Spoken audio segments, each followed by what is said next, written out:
Precious Bassey was the kind of girl who brightened every room she walked into.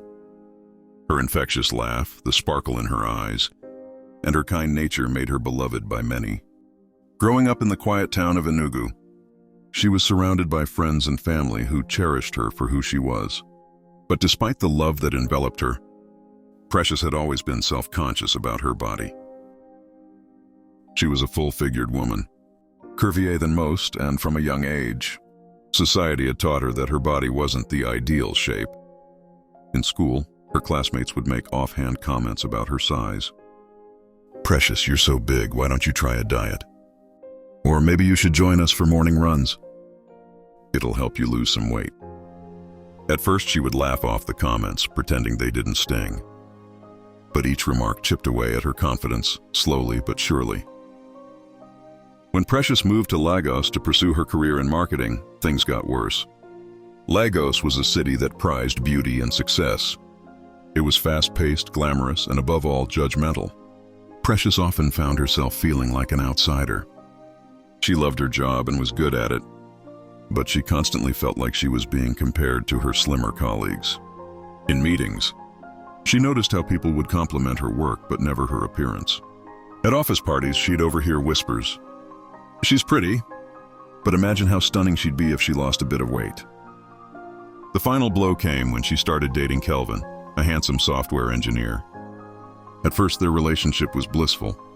Kelvin seemed to adore her, and for a while, Precious believed she had found someone who loved her for who she was. But slowly, Kelvin's attitude began to change. He'd make subtle comments about her weight, suggesting she tried different diets or hinting that he liked women who were fit. "I just think you'd look even more beautiful if you toned up a bit," he said one evening while they were out for dinner. Precious was hurt, but she kept quiet. After all, wasn't it normal for a boyfriend to want his girlfriend to be healthier? He started comparing her to other women on social media, showing her pictures of slim influencers and saying, "See how amazing she looks? You could easily look like this if you tried." Precious' self-esteem plummeted. She began to avoid mirrors, embarrassed by her reflection. The constant comparison and body shaming from both her partner and society at large weighed heavily on her heart. Her once bubbly and confident demeanor faded, replaced by insecurity and self-doubt. She began to feel like she wasn't enough, as if her worth was tied solely to her physical appearance. Then one day, during a particularly painful argument with Kelvin, he said something that broke her. "I love you, Precious, but I just don't know if I can see a future with someone who doesn't take care of themselves. Maybe you should think about surgery, like liposuction or something. It's not a big deal. Everyone's doing it." Precious was shattered.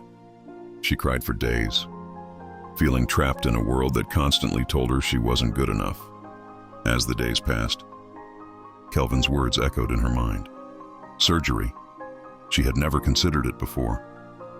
The thought of altering her body through surgery scared her.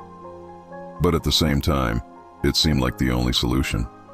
If she could just change her appearance, maybe everything would get better.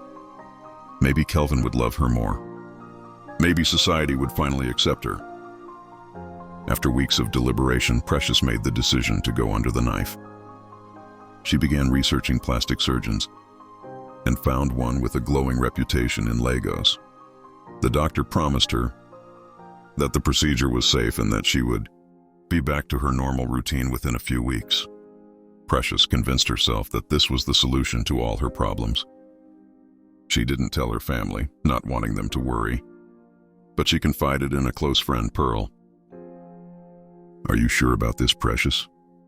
Pearl asked, concern evident in her voice. "You're beautiful the way you are. You don't need to change yourself for anyone, especially not Kelvin." "I just want to feel better." "Pearl," Precious replied, her voice heavy with uncertainty. "I'm tired of feeling like I'm not good enough. Maybe this will help." Pearl didn't push further, but the doubt lingered between them. On the day of the surgery, Precious was nervous but hopeful. She envisioned a future where she would walk into a room and feel confident. She imagined the compliments, the admiration, the love that would finally come her way. As she lay on the operating table, she closed her eyes, thinking of how everything would change for the better. But things didn't go as planned. Midway through the surgery, Precious began to experience complications. Her heart rate spiked and her blood pressure dropped dangerously low. The medical team tried everything they could, but it was too late. Precious went into cardiac arrest and, despite their best efforts, she didn't make it. The news of her death spread like wildfire. Her family was devastated and her friends were in shock. Kelvin, consumed with guilt, couldn't face himself. Pearl, who had always believed Precious was beautiful the way she was, couldn't stop crying. The world that had once shamed Precious for her appearance now mourned her loss. But it was too late. At her funeral, people spoke of her kindness, her laughter, and the light she brought to everyone's lives. But as they laid her to rest, there was an overwhelming sense of regret. Precious had died not because she wasn't beautiful, but because society had convinced her that she wasn't. She had been pushed to change herself in a world that refused to see her value beyond her appearance. The irony was cruel. Precious had been perfect all along. It was the world that was flawed. As the sun set on the day of her burial, Pearl stood by her grave, tears streaming down her face. "You were always enough, Precious," she whispered. "I'm so sorry you couldn't see it." And so, the town of Lagos learned a hard lesson about the cost of perfection. Precious' story became a reminder of the dangers of body shaming and the pressure society places on women to conform to unrealistic beauty standards. Her memory lived on, a testament to the fact that true beauty comes from within, and no surgery could ever define a person's worth. But for Precious, it was a lesson learned too late.